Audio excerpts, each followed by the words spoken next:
Good, thank you, Mayor and Council.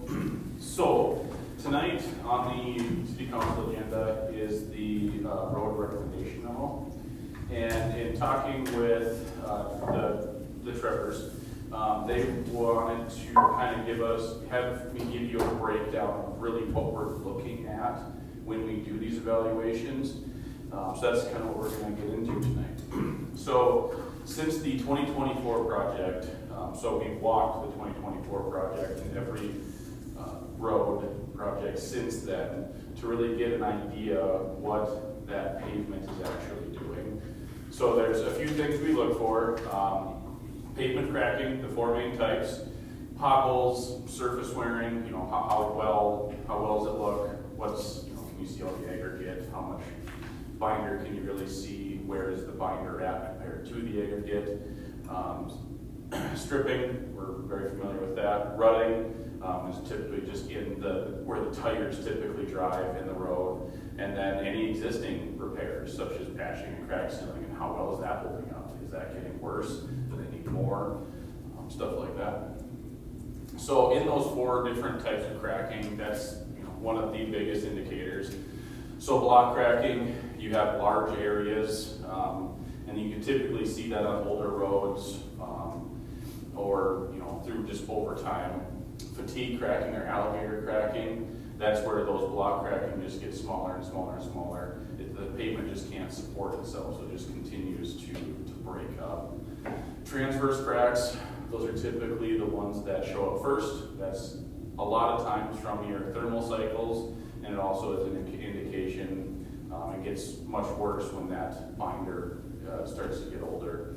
And then longitudinal cracking, a lot of times that's joint failure. You'll see them on trenching, if the trench fails, and then thermal cycles as well. So wanted to do a comparison, and as I was putting together the pictures, I noticed I walked in different directions. So in 2024, I walked against traffic. In 2026, I walked with traffic. But this is Edgewood Drive. These next few slides are from Edgewood Drive. They really show what that pavement is doing. Is there a laser pointer over here that works? Laser should work. So in here specifically is what you're seeing here. So this is different directions, mind you. But you can see the failure in this area specifically. You can see a lot more of that alligator cracking. The patches are starting to deteriorate. Some of this over here, it looks like that crack sealing has really just gone away through the snow plowing and other traffic action through there. Here, this is a patch towards the north-ish and north 2/3. Very long patch. You can see in this corner where in 24 there was this pothole starting. It got big enough to where the city put some patch in there, but you can see this crack here, this seam rather, is really starting to deteriorate. Additionally, you can see the surface wear in this patch material. You can see a lot more of the aggregate, so that is wearing quite a lot. Same here, in different directions, but the big item is in here, so we're right about in here-ish. So you can see those patches are holding up okay, but where those cracks have been sealed, we're starting to, instead of get cracks, we're starting to get potholes. So those are going to continue to grow over time if those are not filled. And lastly, patching in here in 24 is really starting to fall apart. That's where you have that stripping underneath there. That patching just does not have adequate underlying pavement to adhere to, and it's starting to peel out and chunk out and starting to get worse. So other things that we think about after the evaluation is the project scaled appropriately. Initially, this project had 24 roads in it to the tune of $12 million, and that's not necessarily the most responsible thing to do. You want that project to be achievable. You don't want to have the contractor scrambling and trying to get all these roads done. And then it also has to line with the budget. Staff safety, when the streets department is out there continuously fixing potholes and crack sealing, you know, they're out in that traffic more and more. These are very busy roads, especially in the summer when they're doing these repairs. And it is a risk to city staff. And then development. If we happen to know that there's development coming and there's an opportunity to, like I say, extend the road, realign the road, it would make sense to potentially bump that road so you have one continuous, nice paved surface, especially if there's construction traffic driving on it or something like that. So those are the items that we really tend to look for as we go through and do the on-foot evaluations. Any questions?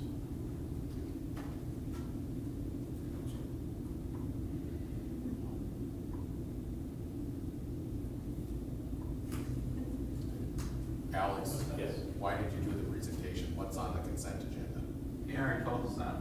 Yeah, that was what I led with, is that this I memo. missed it, sorry. Yeah, so that's part of the new process that we're doing, is we have, based on the draft, the pavement management plan, the draft CIP, that's what we're using as we step forward, take a look at what roads are identified. Okay, that's great, we'll do a road evaluation, have the recommendation, and then step into the report with the roads that are recommended. So how I many? think in that context, Alex, you know, when you indicated that there's 24 roads originally, would you identify which roads and which improvements you are proposing to move forward in 27 then? So it on is, record? yeah, it's a combination of residential mill and overlay, commercial, residential mill and overlay, residential FDR, commercial mill and overlay, and commercial FDR. So we're covering the gamut of the improvements. Yeah, so just for reference, for the residential mill and overlays, Baxter Lyons Road, Laverne Circle, Park Ward, Perch Lake Drive, Excelsior Road. Residential full depth is Jasper Wood and Joller. Commercial mill and overlay is Timberwood and Cypress Drive. And full depth reclamation for commercial is Edgewood and Wyandotte. So it's on consent, I just want to make sure that the roads that are being recommended to move forward in the feasibility for report for 2027 are those roads. So the other 12, 13 are now pushed, but not pushed, but to be relooked at for 2029. Yeah, that is correct. And what dollar amount is that estimated at, Alex? I was not able to pull together the costs for this new project. Okay, in the brief time I had to put the presentation together. Think by a third, you cut it down by a third, or? I would say probably half. You know, we're still at about the 12 road mark for the actual project, so I think it's safe to say it's cut about half. But we will identify those costs as part of the feasibility report as well. I think the other thing you should let them know is we took into consideration, we looked at the overpass project in 28, 29, and how that affects projects citywide. Yeah, so what you'll see in the proposal and what you see, I can step back, what you see in the road recommendation memo is there's a couple of roads added, so Cypress Drive and Clearwater Road. So those have been identified as detour routes for the interchange project. So Woodseth was asked to go out and do an evaluation of those roads and then recommend an improvement. So as part of that, that is now getting added to this to ready that route for the detour. I just Possible, want- yeah, I was just- possible detour routes. I was just- Detours have not been determined yet. Yeah, So we're going to go in and do a mill and overlay. And then we're gonna run a buttload of traffic over it for 2 years. And when we get done, what's it gonna look like? Understood. We own half of that. Half that road comes out of city budget. Yep. particularly. So there are, there's a lot, there, behind the scenes, there's some other items for further prepping that road being talked about, whether that, I don't really want to speak out of turn. What will happen with is there's negotiations behind the scenes for detour routes with the city of Baxter once MnDOT determines those routes. So what that means and what that financially means, we will not know that until they determine exactly what the detour routes are in the city of Baxter. So when are they gonna do that? This summer. Summer. It'll be by, well, we will know by September 1st. So the next. Personally, if Cypress 2 gets, months. if Cypress is a detour, I just assume you go out there and put the biggest, ugliest patches on it you can. And slow traffic down. Because it's not gonna be, it's not gonna be good, and they're gonna beat it up. And then we're gonna end up, what they're gonna, if I remember right, $16,000 to maintain these routes after they're done. That was for next year for the 210 detour on Cypress and College. Also, there's more for 371? Well, 371 hasn't been determined yet, no. So they haven't, That was just the 210 project in Brainerd. okay.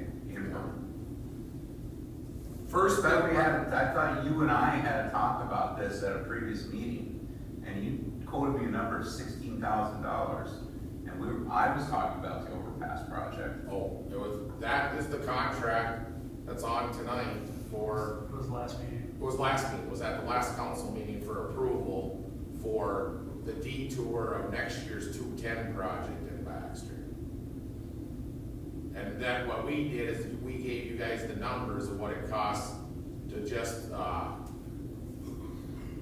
micro surface those areas after that detour. And I forget what the numbers were. I think one was 160,000 on one stretch and 120 on the other.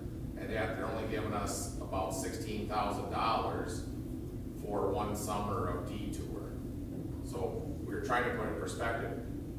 We didn't have no negotiation in that back when that project started. This one, we will have negotiation before they ever designate it as a detour route in the contract. But you said that they go off of a formula, Yeah. so what's to negotiate? What's to negotiate is that neither one of those roads are up to a 10-ton design. Currently, there's segments in there that are not 10-ton design, and they're gonna have to bring it up to a 10-ton design in order to use it as a detour route. So there's that negotiation of what they have to do at a bare bones minimum to bring it up to 10-ton. Well, why would we do a mill and overlay before if they use that to? They may suggest to do a mill and overlay, because they have to bring it up to a 10-ton road. And what we're gonna say is no, we need to do an FDR on this so that it's a permanent 10-ton design. And that's where the negotiation comes in, Mark. But in your project, are you taking it to a 10-ton road with mill and overlay? Yes. The mill and overlay, right now Cypress Drive is already 10-ton, it's 6 and 6, it's 6 inches of class 5 and 6 inches of bit. That's how we made the developer build it back then. But Clearwater Road it's a very complicated project in different segments. I was not ready to start talking detour routes and what that's gonna entail. What I did is I just had them put in, once we negotiate this summer, this fall with MnDOT, we're going to have to do something to those roads next year that MnDOT's gonna be paying us to do to get ready for the detour. But if we don't do it as part of our project, then they're gonna pay us to do it. That's what's gotta be negotiated this summer and this fall. So, But he's gotta keep going with his feasibility study and his design, so that we'll figure it out as we go. We can't wait until MnDOT decides and then have this project, because we won't have a project in the spring of 2027. So along the way, this feasibility study is probably gonna be amended because of whatever the MnDOT and the detour routes end up being. okay.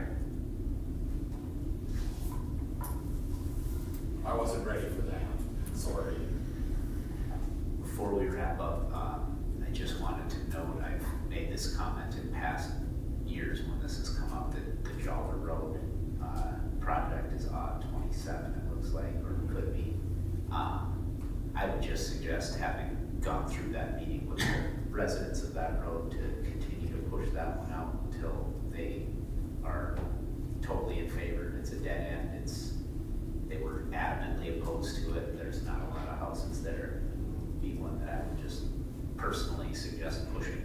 possible.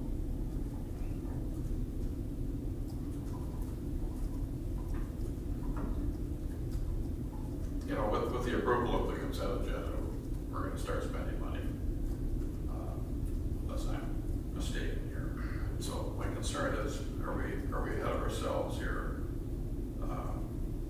You know, to Mark's comment too, are we, you know, I realize that, I guess a feasibility study is always, even if it's on the shelf, it's always, has worth to it, but, I don't like spending money if we're not ready to go, and if we haven't really thought things through.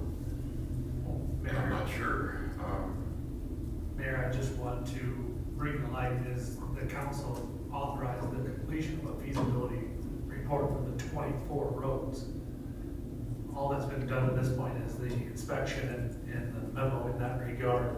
In order for the city to carry out a 27 project, we need to continue to move forward. The recommendation is from WIDSET is the reduced roads, you know, down to the roads that are being recommended per 27. The longer that we push off and don't do this, we're gonna end up in the same situation that we were in the Cherrywood neighborhood, which is getting notifications out in November, December, and falling into that same cycle that at the last meeting, council had indicated they wanted to try and avoid. So we have a contract with WIDSET to finish the feasibility report. The acceptance of this memo changes that focus of that feasibility from a larger scope to a shorter scope, and we carry forward to the point of feasibility report being completed. yeah, I understand all of that. I'm just saying that, maybe they need to be pushed back a little bit further. We had a lot of conversation between when we made some of those decisions and where we're at today, and a lot of input that doesn't necessarily agree with that. So, and If we don't do something, Daryl, we won't have a project for 2027 because we're not even giving them 12 months of notice, and but would life end if we didn't there? That's what I'm saying. well, what it'll do is double everything up now in 2028, because there's another $12 million to do in 2028. So Well, there's doing nothing, I don't know, is such a good thing to do for the city of Baxter. the one thing that we're trying to do, and is part of the effort of having a CIP, is having a plan in regards to financially as to how we maintain our road system. We are working on it. It is slower than anticipated. I understand the frustration in not having that in front of you. We could delay this for a few months, things of that nature, but we do end up in a similar situation. There are improvements that will need to be done in 2027. In that context, the feasibility is just identifying the costs and things of that nature. We're not getting to design or anything of that nature where the larger expenditure is going to occur. We can utilize the feasibility report to do that checks and balance to make a determination to any final adjustments to the scope of the 27 project, may that be in its entirety or taking out, as Councilmember Tavin alluded to, is Jollar, taking out Jollar, or other streets in which council wants to remove from consideration. But in order for us to be able to have a 2027 road project, we still need to continue to move forward. And the feasibility is that first step. And I understand what Meryl's saying too, but the last thing I want to do is give the homeowners, residents a shorter window of notice. So, And this fits within our CIP. It's reducing that initial scope. It was originally 12, and now it's going to be less than that, so.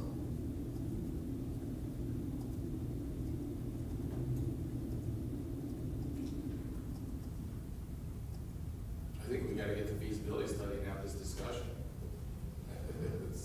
What's the dollar amount and can we afford to do it? And then have a neighborhood meeting ASAP. Well, we need to have the feasibility report, have that group discussion at council, and then make that determination. Right. When we notify residents. Yeah. I mean, and I think on the schedule, we're not notifying residents till August, right, in this schedule? Yeah, Yeah, I wanna say it was sometime in August, correct? I think it was August, which is still not ideal. We'd like to be 18 to 24 months.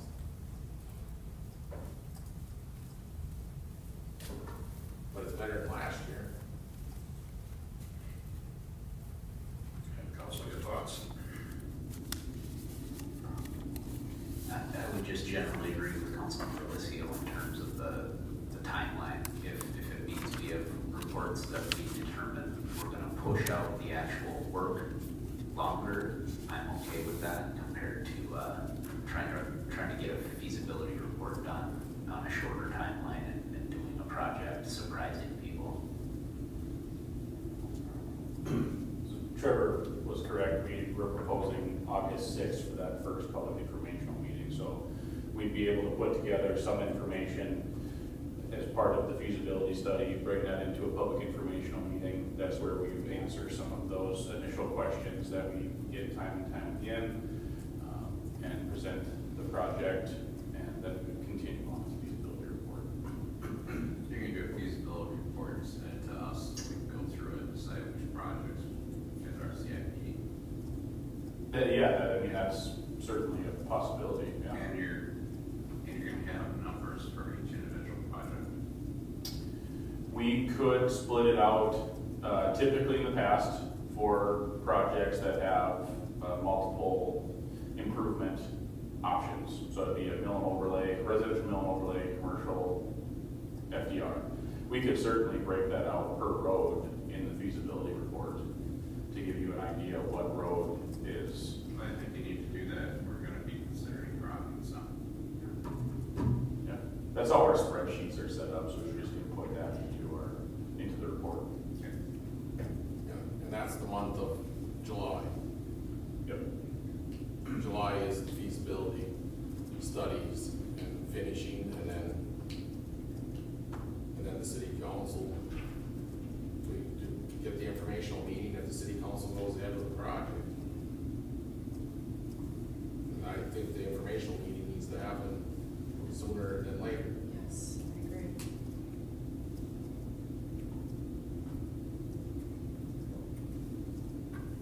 Okay.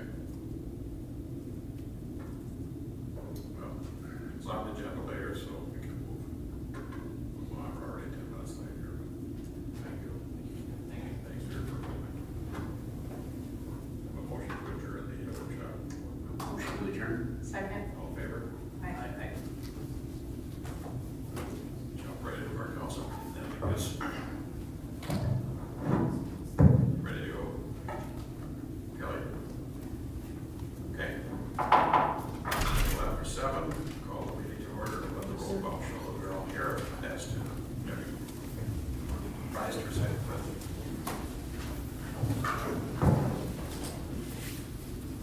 Pledge allegiance to the flag of the United States of America and to the republic for which it stands, one nation, under God, indivisible, with liberty and justice for all. Thank you. Welcome to our council meeting. Any additions or changes to the agenda, Brad? No, just one clarification, item 23, resolution 2026-046 has been revised to reflect the appropriate signature in the signature block.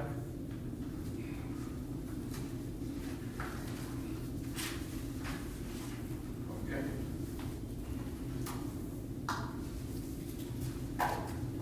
Next thing on the agenda is public comments. Anybody here to address us of anything that's not on the agenda? Look for this comments at this time. Seeing none, we'll move forward then with the consent agenda. The following items are considered non-controversial by staff and are recommended to be read. And screen just jumped on me. To be read and passed in one motion. Any council person, staff, citizen, or meeting attendee can request one of our items be pulled from the consent agenda, and the item will be pulled and addressed immediately after the passage of the consent agenda. Otherwise, the following items will be passed in one motion. Number 1, approve city council special minutes from May 28, 2026. Number Number 2, approve the city council minutes from June 2nd, 2026. Number 3, approve the payment of bills and finance report. Number 4, approve the issuance of liquor licenses for the licensing period of July 1st, 2026 through June 30th, 2027 for China Garden. Number 5, approve temporary liquor license for Jack Vine Brewery to conduct temporary liquor sales on August 22nd, 2026 at North and Arboretum. Please pull that up. Number 6, approve the issuance of tobacco licenses for the licensing period of July 1st, 2026 through June 30th, 2027. Number 7, approve the issuance of lower potency hemp edible registration to Ordinance Baxter Holiday for the period of June 17th, 2026 through December 31st, 2026. Number 8, accept the Utilities Commission minutes from June